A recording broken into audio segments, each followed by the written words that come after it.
जय माँ दुर्गा। नवरात्रि में हमें भूलकर भी ये 5 कार्य नहीं करने चाहिए। इससे हमारे घर की माता रानी रुष्ट हो सकती हैं। हमें इन बातों का ध्यान रखना चाहिए। नवरात्रि में हमें किसी भी कन्या का दिल नहीं दुखाना चाहिए। भारतीय परंपरा में कन्याओं को माँ दुर्गा का स्वरूप माना गया है।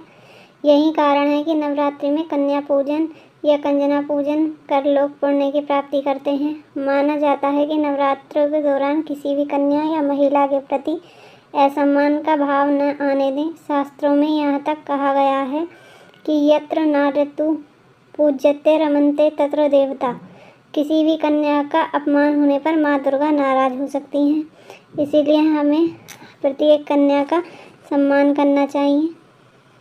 नवरात्रि में अखंड ज्योति का काफ़ी महत्व होता है। इससे माँ दुर्गा प्रसन्न होती हैं। यदि आपने अपने घर में कलश की स्थापना की है या माता की चौकी या अखंड ज्योति लगा रखी है तो घर को खाली ना छोड़ें। यानी घर में किसी न किसी का होना बहुत ज़रूरी है। साथ व्रत के दिनों में सोना भी मना है।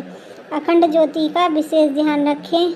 नवरात्रि में यह गलती कभी नहीं करनी चाहिए। हमें नवरात्रि में लहसुन और प्याज का सेवन नहीं करना चाहिए।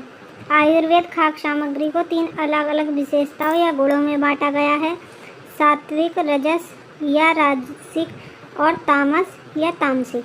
सात्विक का अर्थ है शुद्ध, प्राकृतिक, महत्वपूर्ण, जबकि राजसिक उन चीज़ों को संदर्भित करता है जो हैं अपरिपक्व, कमज़ोर, क्रोधी और विनाशकारी।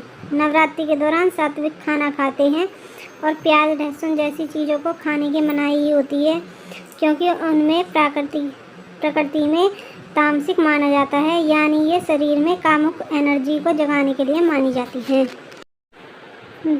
5वां काम, हमें नवरात्रों में घर में कलह नहीं करनी चाहिए।